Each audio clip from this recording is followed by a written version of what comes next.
Hey guys, what's up? It's me, Twiggy. Welcome back to my channel and almost Merry Christmas. If you can't tell by my decor, first off, check out this sweater. Pretty positive my mom scored this at a garage sale, but like it is pretty awesome. So I am wearing this for the occasion. Today I thought I would share with you guys some of my Christmas stories. I was a very unusual child. I got sick almost every single Christmas. Up until I was probably like 13 or 14, I finally grew out of it, but I was sick almost every single Christmas as a little baby child. A lot of Christmassy smells really bring that back for me. I hate the smell of like cinnamon and clove. I don't really like gingerbread house smells. Those all kind of remind me of throwing up because that's what you do when you're really sick, is you throw up a lot. But I thought I would share some of the funnier Christmas stories that I have for you guys, as well as show you some photos of me from Christmas as a little baby and some pretty cool Christmas ornaments and kind of trim my little tree with you guys today. So I guess I will start out with a photo and a little bit of background. As I said, I got sick every single Christmas without fail. I was usually better on Christmas Day, or maybe I was just really excited about presents and candy. But I feel like I was usually better around Christmas Day, but for whatever reason, I always got sick. I never got to go to my school Christmas parties. I grew up in Tennessee. There I am with my little snowman family. This is the front yard of our old home, and I built our entire family. I thought that was so precious. So there we all are. I think that little one there is me, because obviously I'm standing next to it proudly. I always wanted to attend a Christmas party when I was little. That was like always something I had dreamed of, because clearly I never got to actually do it. My school always had kind of big lavish Christmas parties where the kids would go home with goodie bags and you made ornaments, and it was just like this big ordeal. One of my biggest memories of that happening was I was in 3rd grade. For the first time in my entire life, I was not sick on Christmas or around Christmas. It was kind of a miracle that I wasn't sick this year. I was so excited because we had been like making decorations and getting ready for our like 3rd grade Christmas party at school. All of the moms had like baked goodies.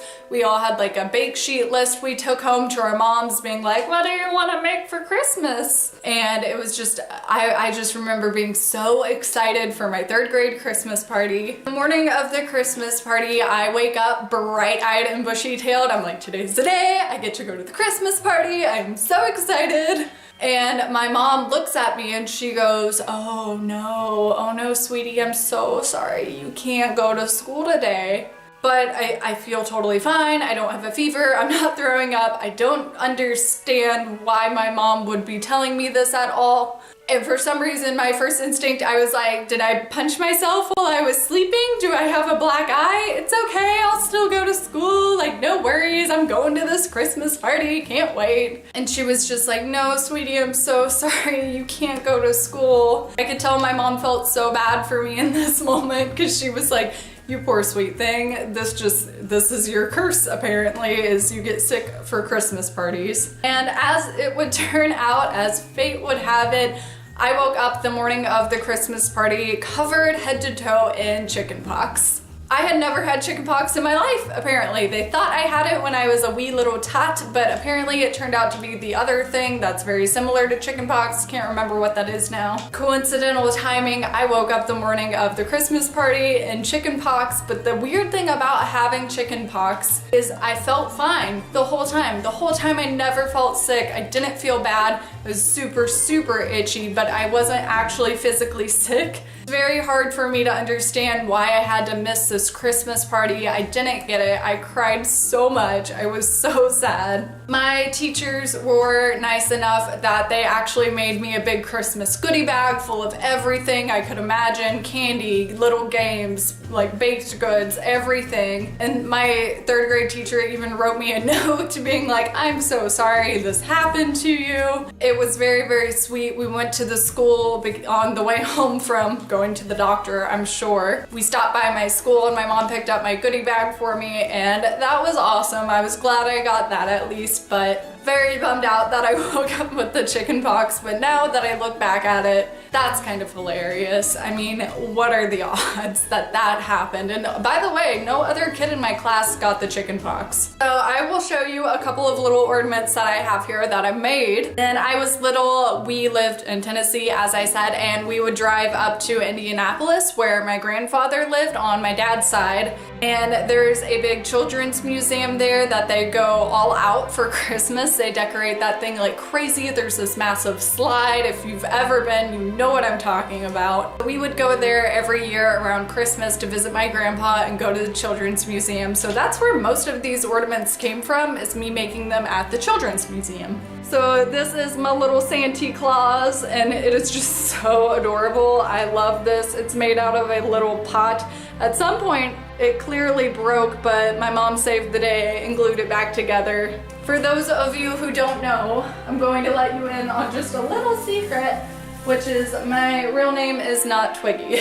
My real name is Mary Ann. Secret's out, now you know. So that's why a lot of these ornaments say Mary Ann. I did go through a couple of different names in my life. As you may know by now, I never really felt like a Mary Ann. That just didn't feel like my name. So there was a phase of my life, there's a little mitten that I decorated, where I decided to go as Ann, which is obviously the last part of my name. Like, you know what, Ann seems like way cooler of a name. I'm just gonna go by Ann from now on, and we'll live our life like that. Here is a very classic ornament, hello ring light. I love this one because it's a very standard classic ornament. Love this. There we go. Here is a little ornament from my baby's first Christmas from 1992. Here I am in my Barney PJs, surrounded by a ton of presents that I got. Very, very lucky that year, obviously. Big shout out to that Play-Doh kit, like, hi, hello, I remember that. Cabbage Patch doll, but yeah, I'm just excited. I'm pretty sure I had just gotten over being sick in this photo, and if you can't tell, those are Barney PJs because just real cool. I remember that same year my brother got a set of drums, which we all learned to hate because he played them all the time, but there I am pretending like I have any sense of what I am doing. That is me and one of my little friends. I believe her name was Morgan, and we are obviously making Christmas ornaments as you do. My second story I will tell you guys is kind of more of a compilation of memories. I got very sick, as I've said a million times before, but it happened like all the time. I got really sick, I would run really high fevers. I pretty much got the flu every Christmas. So with that and being young, I had a lot of fever dreams. If you know what fever dreams are, they're really weird. But one of the ones I remember, which was a reoccurring dream, I had this dream, I want to say like 4 years in a row when I was sick, and it was a dream of me being on a Christmas tree farm, except all their Christmas trees were like incredibly huge. Like I was the size of like an ant, and I can't explain that feeling so well now, but the feeling of being so microscopic and so tiny and so small and powerless up against these massive Christmas trees just freaked me out, and I would wake up crying and just like panicked and scared. And then one time a couple of times I got pretty bad fevers. One time it was pretty bad enough to where I was actually hallucinating. And basically what happened was I woke up in the middle of the night, I looked in front of me, and there was a rocket ship sitting there waiting to take off. And this is totally something I remember like visually seeing. And there's a rocket ship waiting to take off, and then there's like a strip of countdown numbers. It was like 3, 2, 1, and then the 3 lit up, and then the 2 lit up, and then the 1 lit up, and when the 1 lit up, the rocket ship took off, and I threw up everywhere. Oh my god, I'm sure that was so much fun for my mom to deal with. Sorry, Mom. That is the only instance I actually have of remembering hallucinating. Some things that still kind of freak me out are the claymation Rudolph the Red-Nosed Reindeer. That movie freaks me out now because I watched that movie so many times while I was sick and had a really bad fever. Pretty much my mom would stay home with me all the time when I was sick, which I loved. She would cuddle up with me on the couch and we would watch Christmas movies because it's Christmas time. But for some reason, that claymation Rudolph the Red-Nosed Reindeer, that movie really creeps me out now, especially the little elf with the red lips. It just, not that I don't look like that right now, but that creeps me out super bad right now. Here is a little clay ornament that I made. I have no idea what that is. I really couldn't tell you. This is a clay ornament I made of my teddy bear because I'm obsessed with him. Still to this day, I'm obsessed with him. So we'll just put you right there. And you can go right there. Perfect. Here is another little clay ornament I made. This is the snowman. You can go right there. There you go. I'm gonna show you guys a couple more photos and then I have one last story for you, which is probably my best and favorite Christmas story. There is me and my mom. Look at what a babe my mom is. Like, hey. I am all decked out. I've got little Rudolph antlers on, super cute. I love those Christmas tights so much. This was when I was a little bit older. I am playing a elf in a school play. I used to be in drama club and we would do all sorts of things. And this is probably my most recent Christmas memory photo. That is me decorating a ton of cookies with my stepdad. Okay, so the last Christmas story I have for you guys, it was a Christmas Eve night. It was great. I wasn't sick once again. Miracles for Christmas, hooray. I was not sick and it was Christmas Eve. My mom had kind of anticipated that I would get sick as it is a tradition. And normally we would go to church on Christmas Eve and she was kind of afraid to drive that far away from the house, anticipating that I probably would still get sick because that's just how fate works for me. So she decided it would be better off to take us to a church that was right down the road from our house. We went super close by. That way, in case by chance I did get sick, we could just run home. But this was a church we had never really been to before, so we didn't know anyone. It was totally awkward and unfamiliar. I'm sure for my mom wrangling her 3 kids in for Christmas Eve service, she was like, all right, let's just go, let's make a good impression, like don't embarrass me style. So my family still torments me and tortures me with this story to this day. I remember it clearly because they will never let me forget it. The chorus started playing the song Silver Bells, and all of a sudden my mom turns and looks at me and she goes, oh no, sweetie, you don't feel well, do you? I just remember shaking my head no, even though at the time I really didn't remember not feeling that great, but whenever she said it to me, I was just like, oh my God, you're right, like I don't feel good. And I just shook my head no, and she was like, okay, let's go to the bathroom. So my mom grabs me by the hand and we're walking, like scooting down the pew to get out of this church. And we have to like step over this man's foot at one point, and I remember like almost throwing up on his shoe when we did that. Very clear memory of that. Almost threw up on this man's shoe. I was like, you know, like holding it back, like no, let's just wait a little bit longer. And then we made it to the end of the pew aisle, and they had the heat on, obviously, because it's December in Tennessee. It was very cold. They had the heater on in this church, and the heater vents were like in the floor. If you're from the north, you probably know what I'm talking about. So the air vent was right there in the floor, and once we got to the end of the pew, I threw up all in the air vent, like a lot of vomit.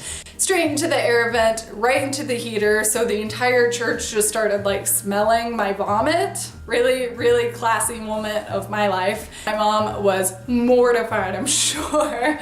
She rushed me to the bathroom after that, and I just continued throwing up. I was throwing up for kind of a while, I remember. And all these women were racing in there being like, oh no, sweetie, like, are you okay? And like holding my hair back, and I'm like, nah, I'm good. Like I made it into the vent, that was my goal. Like I was aiming for the vent because in my mind I was like, I didn't puke on that guy's shoe, it's all good. For some reason, I thought like if I put it in a hole in the ground, no one's gonna have to deal with it or clean it or anything, but Apparently I was wrong. That's apparently the worst place to throw up somewhere. But to this day, my siblings will torment me and sing the song Silver Bells to me because it made me throw up. So that is it, you guys. That is the little Christmas stories I have for you. I have thankfully grown out of that phase. I no longer get sick every Christmas. Maybe moving to Texas had something to do with that. Maybe I'm just not about that cold weather. But I love Christmas. It is hands down my favorite season of the entire year. I look forward to it so much every single year. I'm obsessed with this season. I love Christmas. Everyone always expects Halloween to be my favorite. No, not even close. No competition. Christmas forever. I hope you guys all have an amazing holiday no matter what you celebrate. If you don't celebrate, I hope this time of year for you is calm and great. I cannot wait to get back to the farm. By the time you're watching this, I will be on the farm with my family. I'm so excited to spend time with my mom. Hope you all get to spend some time with your family this year, and I will see you guys next time. Thank you so much for watching. Bye, guys.